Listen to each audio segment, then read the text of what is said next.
이 대통령이 어제 부동산 정책 결정 과정에서 다주택자 그리고 비거주 고가주택을 보유한 공직자를 원천 배제하겠다고 전격 발표했습니다.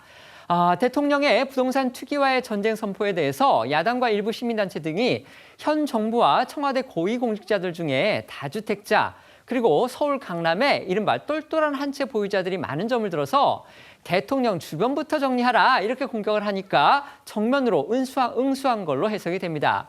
이에 따라서 당장 청와대의 정책 라인 그리고 국토교통부를 비롯한 이 핵심 부처에 비상이 걸렸는데요. 실제 청와대는 즉각 공직자 부동산 보유 현황을 파악하겠다 이렇게 나섰습니다. 자세한 내용 소개해드리겠습니다. 네, 이재명 대통령은 어제 SNS를 통해 다주택자나 투기형 주택 보유자 자체를 비난할 이유는 없지만 집값이 오르도록 정책을 만든 이 공직자들이 문제라며 잘못된 제도를 악용해 투기까지 한 공직자는 비판을 넘어 제재까지 받는 게 마땅하다고 밝혔습니다. 그러면서 이 대통령은 부동산 정책 결정 과정에서 이 다주택자나 또 비거주 고가주택을 보유한 공직자를 원천 배제하겠다고 선언했는데요. 이 대통령은 지난주 청와대 내부 회의에서 관련 지시를 이미 내렸다고 합니다.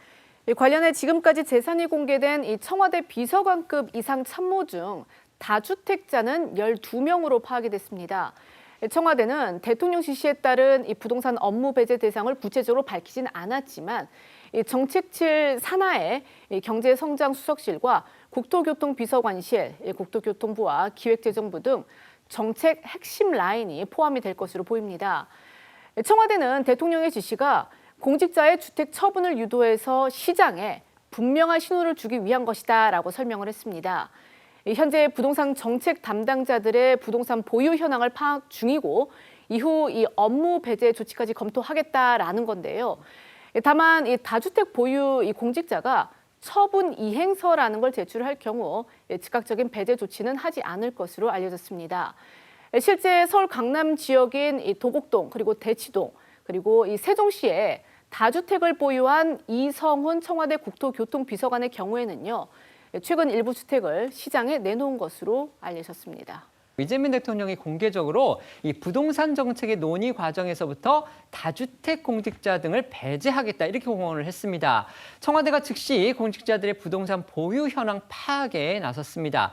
물론 이제 다주택 처분을 이행하는 그런 어떤 계획서를 제출하면 배제 조치는 당장 하지는 않겠다 이렇게 얘기를 했습니다만 어쨌든지 간에 이 다주택 공직자들을 업무에서 배제하고 결국 처분 의사를 확실하게 하라는 일종의 압력으로 볼 수가 있겠습니다. 대통령의 이번 방침 공언 어떻게 보십니까?